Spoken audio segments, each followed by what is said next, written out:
Yeah, so I just wanted to make this video here because I got an idea.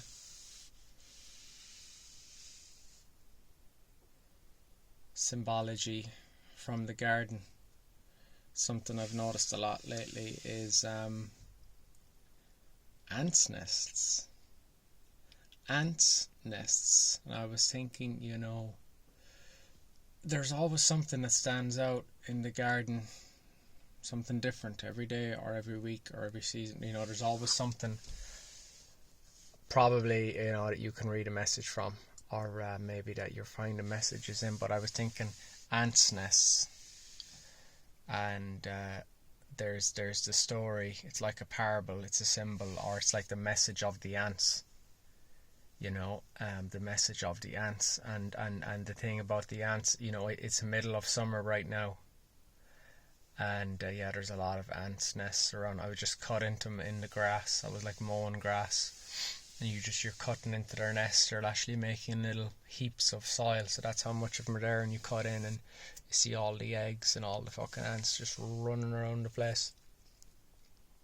But the thing about ants is, during the summer they don't rest. They don't rest on their laurels. They don't enjoy the weather in the summer. All they do is work. That's it. It was what Jim Rohn said about the ant. Jim Rohn, he said that, during the summer all the ants think about is winter, winter, winter, winter. Winter's coming, love.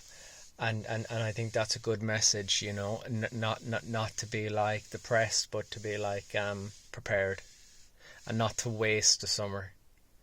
Maybe store some food, maybe save some money, prepare emotionally for the winter coming, the emotional winter coming, the economical winter coming, the health. God knows what the winter's bringing, but right now the ants, you're supposed to be using this time for spiritual growth.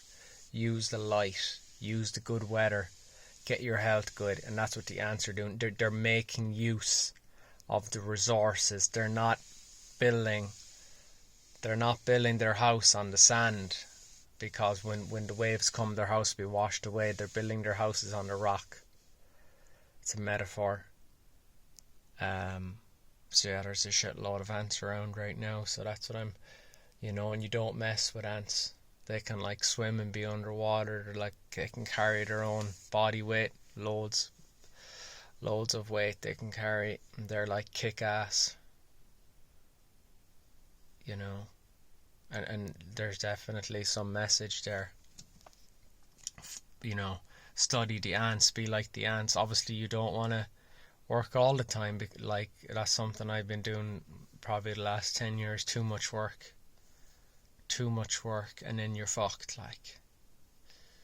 And your productivity goes down. You probably, some people, obviously if you're in the flow, working a lot's good, but I'm not saying work, you have to be balanced. But that's what the ants are saying, because the ants know winter's coming. The ants know it's coming, and they know they need to have their food stored, because come winter, middle of winter, there ain't much around to eat, right? So you need to have it stored, or else you're dead. And then when it's the winter, the ants, they say spring is just around the corner. Spring is just around the corner. And then that gets you out of the winter, because you're it's not going to last forever. The winter will not last forever. But you want to be prepared. You don't want to be naive.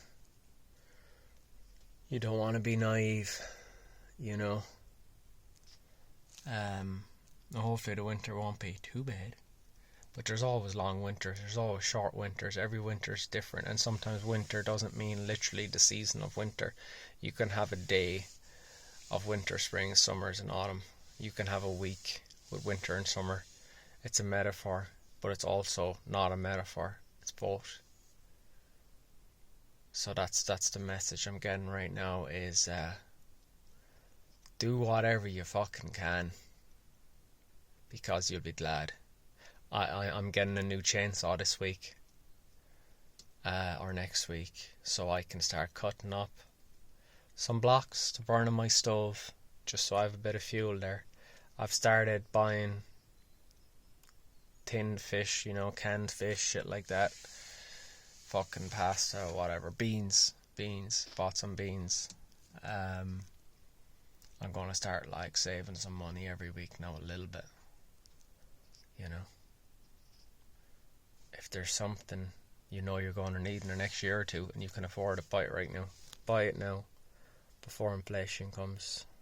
So that's what I'm going to do now with this video is as a record for myself and for the lads to see. I'm going to note whatever when I'm doing my gardening, when I'm doing my work, whatever.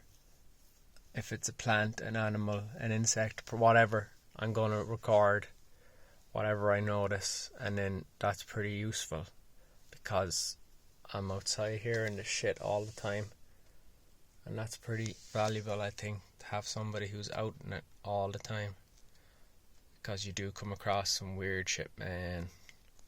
But yeah, right now it's the antness, so respect the ant, man. Jesus, I wouldn't like them coming in your house though. That'd be a mess, huh? Yep. Don't mess with them. Don't when they swarm. And we only got small ones here, huh? They're scary yokes around the world. One of the most powerful, right? Aren't they the most powerful creatures ever? Because we know those, what are those things called in those countries where the ants build they're like a skyscraper, proportionately size-wise. It's like a mound. What do they call them? The things the ants build. They're no joke, basically, anyway. The ants are no joke. You can learn a lot from them. Yeah, look that up, Jim Rohn. If you wanna, if you're interested, listen to Jim Rohn's stuff about ants. It'll set you straight. It'll give you a kick up the ass, and it'll, inspiration, but as well, grounding. They're realistic. They're practical. They're wise. And they fucking survive.